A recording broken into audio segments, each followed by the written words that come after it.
My Lords, it is a great pleasure to follow the noble Lords Lord Howarth and Lord O'Neill, and to welcome and congratulate the noble Lord, the Lord Valence, and greet him as the granddaughter of a Cornish man and a silly woman, as my father rather cheekily determined it. I preface my remarks by welcoming, in an adjunct to the gracious speech, the Government's proposal to renew the Lord's Spiritual Women Act, and I should declare my interest as I am a member who benefits from its current provisions.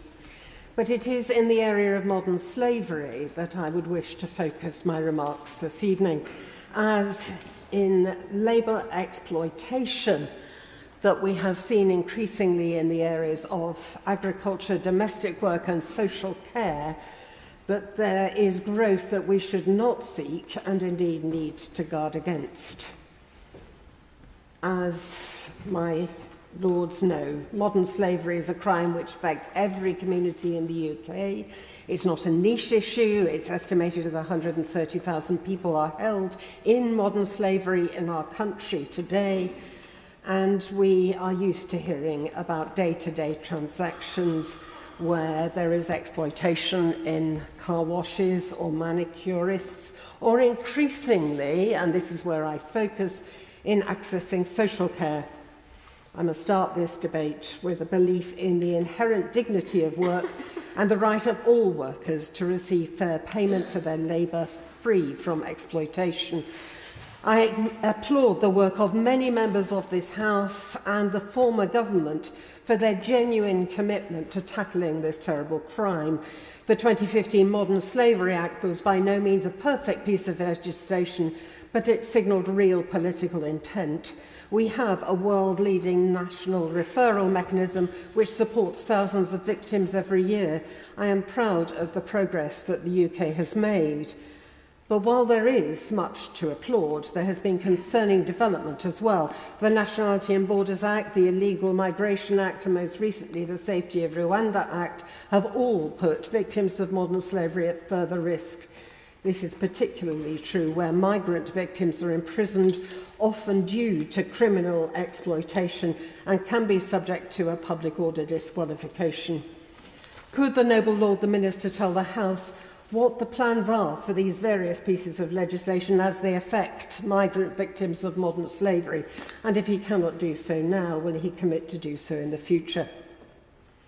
Alongside international trade in human beings is domestic exploitation of human beings, particularly through county lines.